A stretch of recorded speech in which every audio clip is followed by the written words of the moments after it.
but I've been using it a lot.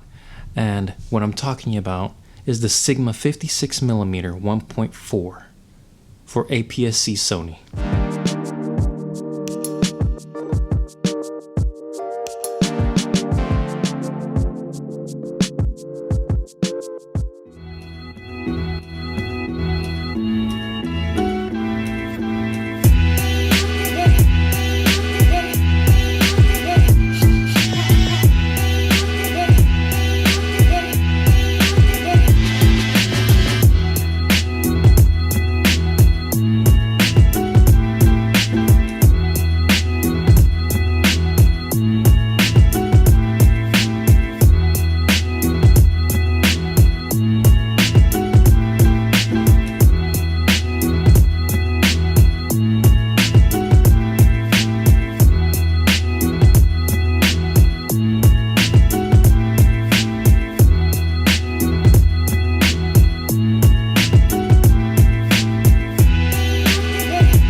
So lately we've been getting a lot of lenses for the full frame arena for Sony, and we can thank the third parties for that. Tamron and Sigma, they've been really pumping out lenses. Even Rokinon, everyone's got their foot in the door with Sony because they're doing so good and the cameras that are coming out are so good.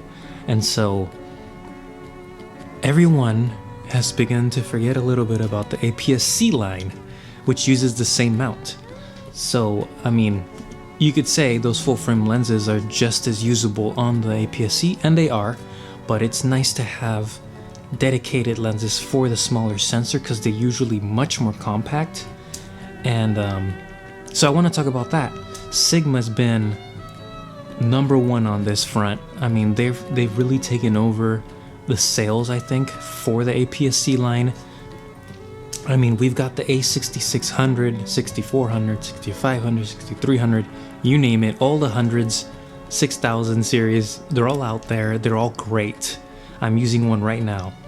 But sometimes you want something that matches the size. You know, I don't mind using my full frame on these, but if you can get something that matches the size, is optimized for the smaller sensor, you just get more quality out of your sensor.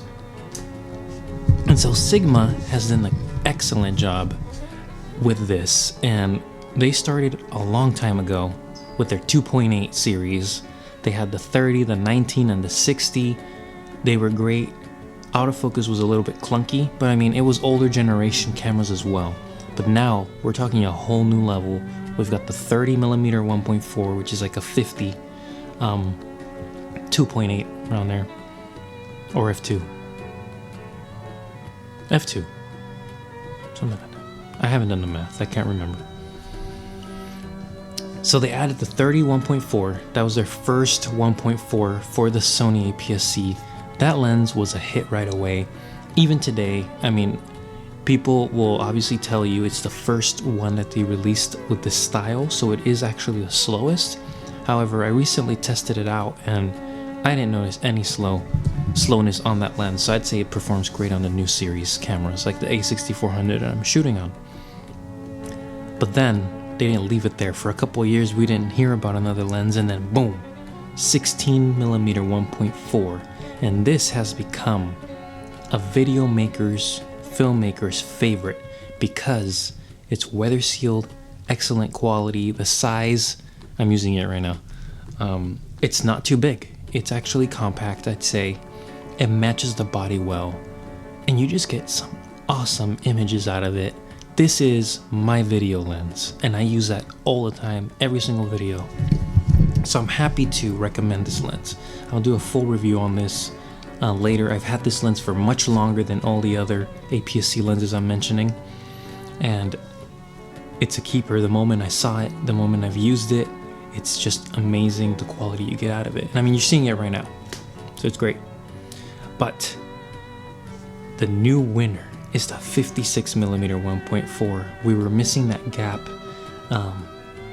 for more pro portraiture, and so this lens matches a similar focal length of 85mm, and the 1.4 translates to a 1.8.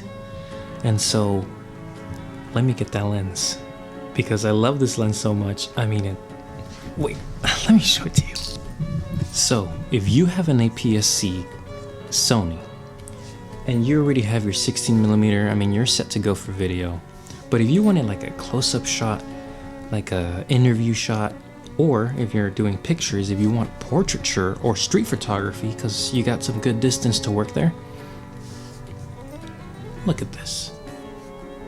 This is the 56 1.4. Look how small this is. It makes the APS-C lineup super compact, and I've been taking this with me everywhere I go.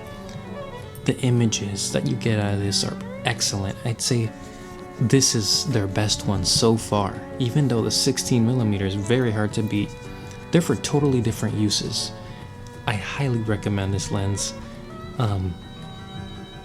Quality wise, I mean, the build is the same as all the others. They're solid metal, they're weather sealed, they have the gasket in the back, 9 aperture blades, autofocus, near instant, no issues. I mean, with the A6400 or A6600 with the real-time autofocus, I never miss a shot with this thing. This is amazing. I can't believe they made it so compact, but the performance, don't judge it by the size here. This thing can perform. And so I have several images I want to share with you. I've had this one for a month, but I've shot so many images with it at events, just walking around. I'm using it as an everyday, even though it's an 85 equivalent. I just like the distance. It doesn't have the compression of a full frame 85, but the bokeh is amazing. This thing lets in so much light. Today I shot it and I had trouble shooting it at 1.4 because it was so bright. So I'm gonna have to edit those and tone them down on Lightroom. But yeah, this is a short review. I mean, it's hard. This one's a hard one to give you a negative on. To me, it's a perfect lens. Let's just talk about pricing. Yeah, it's at around $450. This is the best you're gonna get for that money. Sigma has really gone out of their way to make quality lenses. Quality lenses. They've gone out of their way to make quality lenses at an affordable price, and I'm super happy with Sigma. They have delivered with this and the one I'm using and the 31.4. You can't go wrong with any of those. They're all for different uses. You can actually buy it as a kit now because it literally covers, once you do the conversion, 24, 53, 85. Any situation you need, you got a compact lens for your Sony. So I hope you enjoyed this video. It's very short, straight to the point, and yet I'm at 8 minutes. I gotta work on that.